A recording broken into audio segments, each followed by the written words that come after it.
আপনি কি জানেন যদি কোনো ব্যক্তি 21 বার বিসমিল্লাহ পরে ঘুমালে আল্লাহ তাআলা কি নির্দেশ করেন ফেরেশতাদেরকে? এই হাদিসটি আপনার জীবন বদলে দিতে পারে। ভিডিওটি শেষ পর্যন্ত দেখুন। আসসালামু আলাইকুম রহমতুল্লাহি ওয়া বারাকাতুহু। আল্লাহর রহমতে আশা করি সবাই ভালো আছেন, আলহামদুলিল্লাহ। হযরত মুহাম্মদ সাল্লাল্লাহু আলাইহি সাল্লাম বলেছেন, যদি কোনো ব্যক্তি ঘুমানোর সময় 21 বার বিসমিল্লাহ পরে ঘুমায়, তখন আল্লাহ তাআলা ফেরেশতাদেরকে ডেকে বলেন, ওই ব্যক্তির প্রতিটি নিঃশ্বাসে নেকি লেখা হোক। আল্লাহ তাআলা তখন ফেরেশতাদেরকে নির্দেশ করে বলে। কিন্তু ঘুমানোর সময় আমরা প্রায়ই অনেকেই যে ছোট্ট একটা দোয়া রয়েছে, এই দোয়াটা আমরা ভুলে যাই। যে দোয়াটা হলো আল্লাহুম্মা বিসমিকা আমুতু ওয়া আহইয়া। অনেকে রয়েছে আমরা মোবাইল দেখতে দেখতে হঠাৎ করে তখন ঘুমে যায়, চোখ লেগে যায়, বলতেও পারি না, বুঝতেও পারি না যে কোন সময় যে আমাদের চোখ লেগে গেছে। অনেক সময় কাজের সময়, ব্যস্ততার সময়, ক্লান্ত অবস্থা তখন পড়ে আমরা ঘুমিয়ে যাই। কিন্তু যারা মুমিন তারা কখনোই বিলম্ব করবে না। আর যারা পড়েন নাই তারা শুধু একবার একটু অভ্যাস তো করেন, একদিন 2 দিন, ইনশাআল্লাহ আপনার তখন সবসময় যখন বালিশে মাথা রাখবেন তখনই আপনার মনে পড়ে যাবে এই ছোট্ট দোয়াটি পড়তে। আর যারা পড়বে 21 বার বিসমিল্লাহ পরে ঘুমাবে, তখন আল্লাহ তাআলা ফেরেশতাদেরকে ডেকে বলে, ওই ব্যক্তির প্রতিটি নিঃশ্বাসের কারণে নেকি লিখতে থাকো। তাহলে আমরা যখন ঘুমিয়ে যাই তখন আমাদের কতটি নিঃশ্বাস, অক্সিজেন আসা যাওয়া করে, একমাত্র এটা আমরা বলতে পারি না আল্লাহ তাআলা ছাড়া। তাহলে আমাদের অনেক ফজিলত রয়েছে যে, কিন্তু ঘুমের মধ্যে অনেক সুন্নাহ, অনেক দোয়া, অনেক কিছু নিয়ম কানুন রয়েছে। আর আমরা যদি এই সুন্নাহগুলো এবং ঘুমের যে কিছু দোয়া রয়েছে, কিছু আমল রয়েছে, সবসময় আমরা যদি করি তাহলে আমাদের নেকির পাল্লা শুধু বাড়ি হতেই থাকবে। অন্যান্য হাদিসের মধ্যে এসেছে, আমাদের প্রিয় নবী সাল্লাল্লাহু আলাইহি সাল্লাম বলেছেন, তুমি যখন ঘুমাও তখন এটাই মনে করো তোমাদের জীবনের শেষ ঘুম।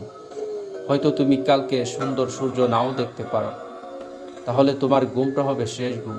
তাই তুমি ঘুমের আগে এই ছোট্ট দোয়াটি পড়ে নাও, বিসমিল্লাহ বলে। যদিও দোয়া না পড়তে পারো তাহলে বিসমিল্লাহ বলে বলে ঘুমাও। 21 বার বিসমিল্লাহ, এটা একদম সহজ।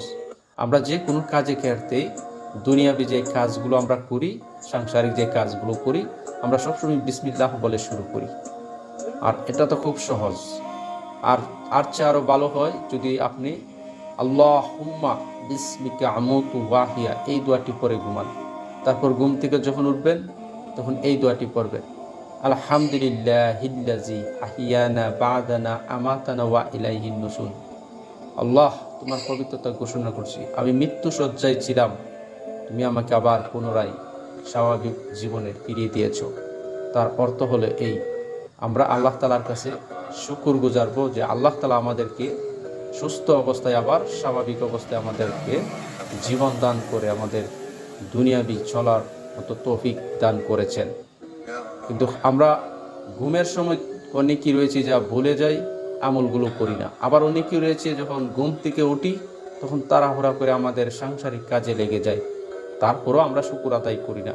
কিন্তু আল্লাহ তাআলা আমাদেরকে ঠিকই সুস্থ, সুন্দর, স্বাভাবিক, এমনকি দুনিয়াবি কাজের জন্য সবসময় আমরা যা প্ল্যানিং করি তাই মোতাবেক করে আবার সুন্দর করে ঘরে ফিরি। কিন্তু অনেকেই যখন ভুলে যাই তারপরও আল্লাহ তাআলা আমাদেরকে মুসিবত বিপদ থেকে বাঁচিয়ে স্বাভাবিক পর্যায়ে নিয়ে আসে। তাহলে কি আমরা আল্লাহ তাআলার শুকর আদায় করব না? যদি আমরা শুকর আদায় করি তাহলে আমাদেরই লাভ, আমাদেরই ফায়দা, এখানে আমাদেরই আমল বাড়ি হতে থাকবে। তাহলে এখানের মধ্যে রয়েছে অনেক সুন্নাহ, অনেক আমল রয়েছে ঘুমের মধ্যে। আবার যদি আপনি পড়েন কুল হুয়াল্লাহ সূরা যদি 3 বার পরে ঘুমান, তারপর সূরা নাস পরে ঘুমান, সূরা ফালাক ঘুমান, আর সবচেয়ে পাওয়ারফুল দোয়া হলো আয়াতুল কুরসি। যেদিন আপনি আয়াতুল কুরসি পরে ঘুমাবেন, এদিন যদি আপনার মৃত্যু হয়, অন্যান্য হাদিসের মধ্যে এসেছে, সেই লোক জান্নাতি। তাহলে আমরা সবসময় এই আমলগুলো যেন আঁকড়ে ধরি। আর প্রথম যখন একটু ব্যতিক্রম হতে পারে, যারা মুমিন তারা অবশ্যই সবসময় পড়ে, আর যারা অনেক সময় ভুলে যান, তখন যদি আপনি এই বিষয়টা মনে রাখেন যে আমি একটা দোয়া হলে পড়বো, ঘুমের দোয়া পড়বো, নয়তো আমি একবার বিসমিল্লাহ পড়বো, নয়তো আমি সূরা ইখলাস পড়বো, তাহলে আপনি পরে ঘুমাতে পারেন। আর যখন ঘুমাবেন আপনার প্রত্যেকটা দিন আপনার মনে পড়ে থাকবে। যখন আপনি ঘুমাইবেন তখনই আপনার মনে পড়ে যাবে যে আমি দোয়াটা পড়ব। আপনি একটু চেষ্টা করে দেখেন, যখন আপনি বালিশেতে মাথা রাখবেন, এমনকি আপনার বিছানার জেরে আপনি শুইবেন, তখনই আপনার মনে পড়ে যাবে যে আমার তো এই দোয়াটা পড়তে হবে।